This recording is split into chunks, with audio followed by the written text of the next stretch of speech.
Hello, you're watching Hornbill TV. Fresh tensions erupted in Manipur's Churachandpur district on Friday night after security forces used batons, tear gas and rubber bullets to disperse those protesting against the Bharatiya Janata Party government's survey of reserved and protected forests, PTI reported. Stone throwing by protesters as well as firing of tear gas shells and rubber bullets by security personnel were reported from areas such as New Lamka, Tuibong Bazar, Sialmat Bridge, Lanva Bridge and T. Champai. Violence first broke out in Churachandpur on Thursday night after protesters set fire to the venue of an event that Chief Minister Biren Singh was scheduled to attend. The Chief Minister was due to inaugurate a gym and address a public meeting at the PT Sports Complex on Friday. The Indigenous Tribal Leaders Forum called total shutdown from 8 am till 4 pm on Friday to press for their demands to call off the survey. Residents of Churachandpur have raised concerns that the survey could lead to the authorities declaring tribal land in hill districts as protected forests. At least 11 protesters were injured at night at Churachandpur. Heavy deployment of security personnel could be seen both at Churachandpur and Kangpokpi. Simmering tensions at different places could be seen. Police sources say that they are ready for any untoward incidents that could happen with the simmering tensions in different pockets of Kuki inhabited areas of Churachandpur and Kangpokpi districts.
And now joining me through Skype, we've got the General Secretary of the Kuki People's Alliance, Mr. Hang Singh, who will be joining us to give us a little detail as to what the situation is currently prevailing in Churachandpur and also to give us a view of why the people are out on the streets and protesting against the BJP's move to survey of forest that could eventually lead to the eviction of indigenous people living in Churachandpur. Thank you so much, sir, for joining me at Hornbill TV, and even in this unfortunate time, you are giving your time, so I'm really appreciate it. So first, so tensions were running high till last night, and now tensions are brewing in. We've got reports that tensions are now brewing in pockets where Kuki inhabitants live. So, sir, what is the present stand of the KPA and also the ITLF, sir? And do you has any of the government agencies come and offered a dialogue at least? No, there's been no offer of a dialogue, yes. And I don't think they're looking for a dialogue. They're just going ahead with their agenda. Yes. And as regarding the Indigenous Tribal Leaders Forum, Yes, sir. we also do not have any, contact with them or discussion over the matter because this is a newly formed group. Yes. And it was formed mainly to encompass all the tribal leadership. Okay, sir. Otherwise, the old groups were confined to just Kuki groups, Yes. or Naga groups, or other localized groups. Okay. So this is a new forum Okay, sir. to hello. Yes, sir. I can hear you, sir. Yeah. This is a new forum to cover all the hill people. Okay, sir. Their agenda we don't know yet, but we can safely presume it's the same feeling that everybody from the hills has. Yes. That the government is trying to dislocate all the forest dwellers, the tribal, the hill people from where they have been living since British times. Yes. Suddenly, overnight, they are declared as encroachers. Yes. And a few months back, the eviction drive was going on. Yes. And it is the KPA stand that these are all very illegal and high-handed Yes. on the part of the government. And, well, we we don't agree. I mean, technically and legally, they are on the wrong footing, and we're trying to tell them this, but they don't listen. They have not called us for a dialogue. And recently we had a meeting, and we brought up all these things in the discussion point. And coincidentally, all these things developed after that. All right. We are not sure whether it is because of our write-up or because of the stand that we have taken. But it just seems to be a coincidence. We are not directly involved with the activities that is going on in Churachandpur.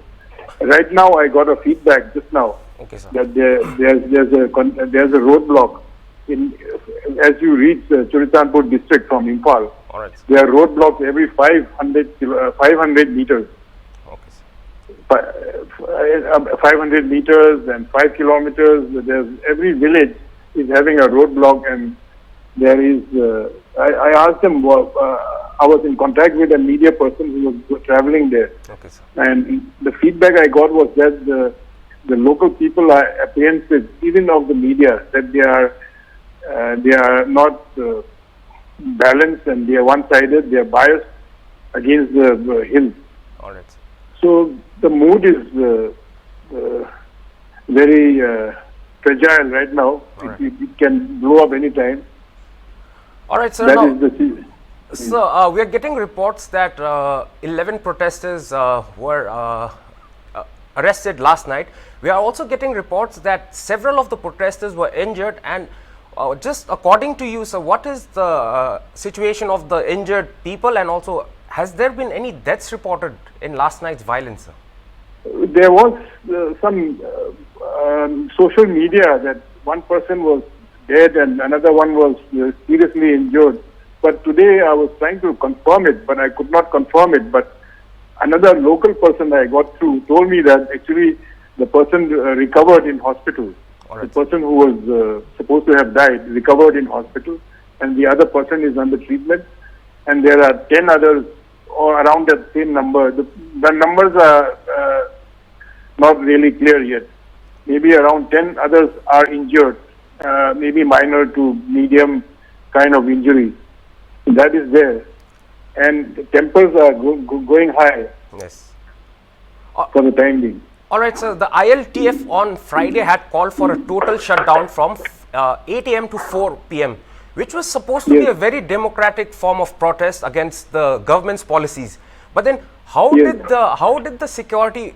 What changed that the security personnel had to use batons, rubber bullets, and even tear gas? And we could see in some of the videos being circulated on social media, we can even see the protesters getting whacked by the security forces through those batons. So, how did the situation turn violent when it was supposed to be a very peaceful protest? I think in hindsight, we have to realize that there is some time gap. Okay. And we tend to look at everything as if everything was happening at the same time. All right.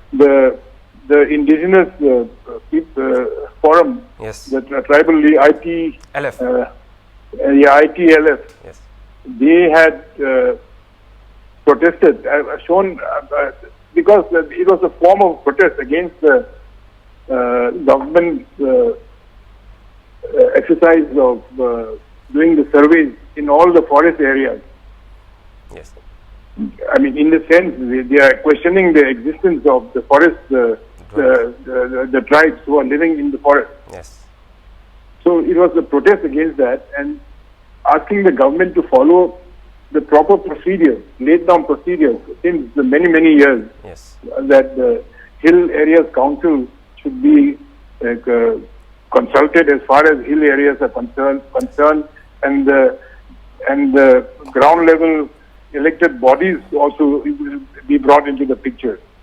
But the problem is right now the district councils are in suspension. There's no election. Yes. And the hill area committee is also mostly, I mean, it is inactive, or you can say that it is in the pocket of the Imphal government, yes, in the pocket of the chief minister. So in protest of all this, to show a protest, because the Chief Minister was coming for a function. Yes. As a show of protest, they declared a shutdown Yes. for maybe 8 hours or so. Yes. And it was a very successful shutdown. But the problem which really provoked after that, because the shutdown ended at 4 o'clock, Yes. the violence was took place later at night, probably around 9, 10 o'clock. All right. So there's a long gap. Okay. Now, the reason why that happened, to my assessment, could be that this democratic protest was kind of tried to be controlled by the government by arresting those leaders All right. who sponsored the shutdown, like the KSO and about 9 or 10 leaders you mentioned, that the Mar student leaders, Yes. the Fighter student leaders, all of them were arrested. So this kind of attitude of the government further incited the locals in Churachandpur town. So I think it was a spontaneous show of anger. There was no premeditation or plan as such. All right. So youngsters must have got together and they one thing led to another and the place was burned down.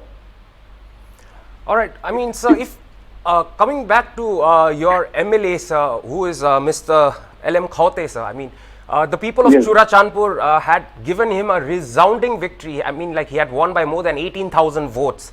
And he was actually in the JDU, but then he switched to the BJP. So, sir, what is Yes. your MLA stand on this particular unrest that is currently going on in his constituency? And has he been acting as a middleman between the government and also the Kuki people and also the people protesting? And what is his stand? And why hasn't he been able to voice out the concerns of his own peoples from his constituency to the government, sir? Well, he was instrumental. He led, the people into the police station, Yes. and he got those 9 or 10 people released from police station, and that was the end of the matter, I think, Okay, for him, because it was his constituency where the police station was, and he took the responsibility of getting those people released, and people appreciated his move. But later on, I think there's some other disgruntled people took charge, in the sense that Mr. Khaute Yes. probably was accused of misreading the sentiments of the people. And at this time, when the same Chief Minister has been harassing them and keeping their lives miserable, he has in fact been invited for his a small function, Yes. which probably Mr. Khaute, probably he didn't think much of the matter. He thought it was just a protocol to call the Chief Minister to open the gym, All right. and also to attend his annual 1-year completion of his tenure. So I think it was misreading on his part, and it further angered the people, or mainly youngsters, at night. Yes. And I think that's what happened. All right. I mean, okay, so you're the General Secretary of the Kuki People's Alliance, and your MLA is also Mr. Khaute. So, as a concerned citizen in that area, what would you like your MLA, Mr. Khaute, to do, or actually, what would be your advice, or rather, what would you suggest to him to try to control the situation that is already getting out of hand, sir? Actually, Mr. Khaute is not an MLA of the KPA. We have two MLAs. They are not. Mr. Khaute is not one of them. Okay, sir. Mr. Khaute was elected on the JLD ticket, JDU ticket, Yes. and he switched over to BJP later on. Yes. And well, he belongs to another. He's another cup of tea as far as political game is saying, and we can't say anything much for him. We wish him the best, and I hope he gets out of this sticky business. All right. Also, sir, in the local dailies and in the media outlets, I mean, like, there is a small caption going on which says that the cookies are going against the majoritarian BJP government that was elected in 2022. How far is this statement true, and how happy are you with the double engine government that the BJP had so proudly talked about during the election campaign? And is this, do you find that the double engine government is slowly starting to alienate the hill areas? Well, the double engine government, if you look at it, analyze it, it's a slogan. Yes. But even without the slogan, everybody in the Northeast, not only Manipur, but Nagaland or Arunachal or even Goa for that matter, they know that any government in these small states will not survive unless you toe the line of Delhi, whoever is ruling in Delhi. And I suppose that means the double engine government. And at the ground level, it matters a lot if you are with Delhi. It doesn't matter whether you're BJP or Congress or anything. The idea is to be with Delhi. I think this is the real political calculation of these small states. In any case, you can't survive on your own. So, double engine at the national level maybe is a good campaign slogan, but it's a reality in the in small states like the Northeast. And the cookies also, they know that. And that is why during the election, most of them got the BJP ticket, and they won on BJP tickets. Of course, except our two KP8 candidates. Our registration came very late, and we had only 1 week to put our stuff together, and we managed to just field two candidates, and fortunately both of them won. And it is a big booster for all the cookies that next time we will be able to field in all the constituencies, at least 11 constituencies, and the target is to win all 11 seats. Then we will be able to have a say. Right now, we are just in significant numbers as a KPA, and the other cookie MLAs are with BJP. So they are in a different party. It's not a question of, right now we can't talk about a cookie movement politically because we don't have the numbers. We hope by next elections we'll have the numbers, and we will not be able to, we would not have to go through these kind of ground level agitation. All right, so I mean, according to the Chief Minister of Manipur, Biren Singh, he says that the survey is actually, it is following government norms, but then there is another section that talks about, that brings the special provision of 371C in which the hill areas should be given autonomy. So how do you suppose, how are you supposed to break this deadlock? I mean, the constitution protects the hill areas, whereas the government in the state is saying that they are following norms and it is they are following procedures. So how can one come out of this deadlock, sir? Well, as far as surveys are concerned, it is being done through the Forest Act and notifications thereunder. Yes. And to my analysis, what the government is doing is high-handed, and they are not technically or legally correct, in the sense that the people have existed in the land. They have been living in the land before the forest existed. I mean, forest in the sense that the formal reserve forest, the concept of formal reserve forest and protected forest, before these very concepts were there, the people were already there. So in a way, the forests have been thrust upon the people.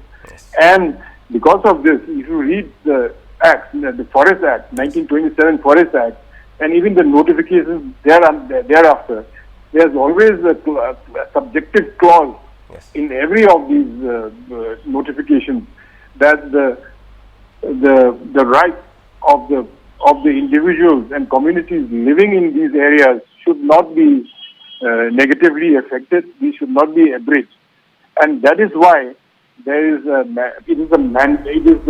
it is incumbent on the government when they declare a forest, Yes. that after declaring that forest, to put it in reality on ground, they have to do a survey and demarcate the people already living in those within that declared area, and those areas have to be excluded from the forest. And for example, we have that CCP Hokum in Churachandpur, the forest, which in which for which the survey was done in 1971. Yes. And as per the survey, there were already 38 villages in the forest area, the proposed forest area. All right. So if on the ground, if you look at the map, the villages are not contiguous. There's one here, there's another one there. I mean, 38 of them in the forest, which actually leaves nothing much to be called a forest. It's all village demarcated areas. And with my analysis is that, which is why it was largely ignored and not implemented, or could not, and probably could not be followed up for all these years since 1971 till now. Yes. So suddenly the government wakes up and says, no, we need to use this forest area to assert the government authority and claim it as government land, thereby rendering in the process all those 38 villages as encroachers. Yes. Now people who have been living there since British days, they have records, they have stories, they have folk tales. Even before the concept of forest also came in, they were already there. Now suddenly they are told to just get lost. Now where do they go? Yes. And when they come, especially with the one thing I have to make clear is that the foothills surrounding the Imphal Valley, Yes. all these foothills are actually mostly the Kampupi district, of the majority of them being the Kukis, Yes. and in the south is Churachandpur, Yes. and a little bit in Tandil, in Tengnopal area. Yes.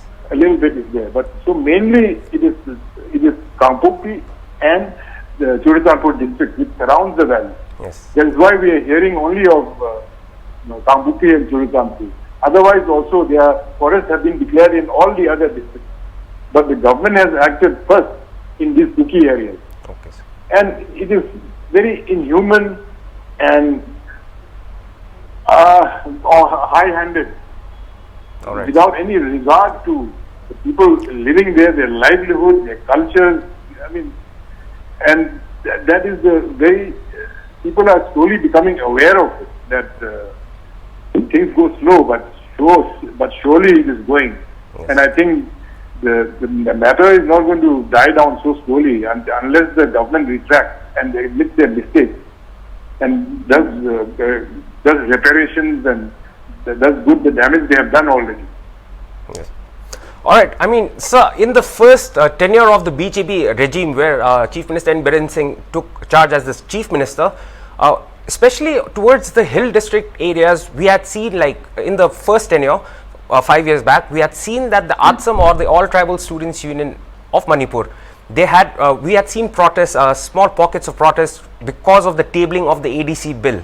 And now in the second tenure of the BJP, we are seeing that on the 28th of Feb, there was a village called K Songjang that got evicted, and on April 11th, during Easter's, just after Easter's, we saw that 3 churches were then demolished because again the government carried out an eviction drive, and now this forest survey, which will then also result in further evictions. So is this an alarming sign for the public living in the hill areas? Of course it is alarming. It is terrifying actually. There are little girls, little women, children living in those places. They are human beings. Yes. They are not cattle that you just tell them, you herd them around here and there. Yes. You know, it is terrifying. And the government is heartless. They are brutal. Yes. And this is what has, this trend it seems to be increasing with this Imphal government right now. And it is, well, I think it has come a little slow, but the protests is going to build up even more. All right, so I mean, just to end this conversation, what do you think would be the best way to end this deadlock? Would you want participation from the government authorities coming in and talking to the people there who are living there and formulating some kind of policy, or would it just be that the government scrap off this survey once and for all? Well, the surveys should be scrapped. There's no need to do any survey unless you have a legitimate. It doesn't even have a legal legitimate backing, these surveys, if you look at it. All right. Because the surveys should have been done whenever the forests were declared. Way back in 1966, the forests were declared. 1969, they were declared. And it was at that time that the surveys should have been done and identify those parts of the forest which were already settled by the forest dwellers and tribals. Yes. Now, to do a survey now, after 50 years, when the population would have already gone at least 3 times. Yes. I mean, what survey are you going to do? Yes. You're going to go back and survey in, what would have been in 1966? Or if you have to do a survey, you do the survey now. But that's not what they're doing. Yes. It's just an excuse to harass people. And you know, even the Prime Minister has said in his speech that the forest dwellers of this country, they don't even have the kagaz ka tukra. Yes. So you have to deal with them with sympathy. Yes. They are real indigenous people. They are aboriginals of this continent. Yes. But they don't have even a kagaz ka tukra to justify their existence. So you have to have a humane attitude. Yes. You have to have a accommodative attitude. You have to have a lot of moral consideration to deal with them. Not in this way that you just bring your piece of legislation which actually will not stand the test in the courts. Yes. But another problem is the tribal, the hill people are living on hand to mouth, growing vegetables. Yes. They cannot afford lawyers to fight their cases. Every time the government does something, they will have. They cannot collect money. Even collecting 100 rupees is a big sum. Yes. And you know how much the lawyers demand nowadays. Yes. And it is an impossible task. So it needs a little bit of humanity from the side of the government. But that doesn't seem to be coming right now. They are more arrogant, they are more chauvinistic, they are more majoritarian, and they say everybody in the hills, they are encroachers, they are drug dealers, they are growing poppy, all kinds of allegations. Just painting the whole thing with the same brush, arrogantly and carelessly. This is not the way to deal with if you think you are the government of Manipur, think of Manipur as a whole, not just the valley. This is what we are made to think like this now. Not because we have been thinking like that, but we have been put into a corner. Yes. We cannot, but we are only defending ourselves. We are our rights. We are asserting our rights. We should never have come to this. Anyway, thank you. All right, sir. Thank you so much, Mr. Hansing, for joining us on Hornbill TV, and we hope that the situation there gets resolved. Please stay safe, sir. Thank you. Thank you. All right, so that was Mr. Hansing, who is the General Secretary of the Kuki People's Alliance. Well, you just heard him.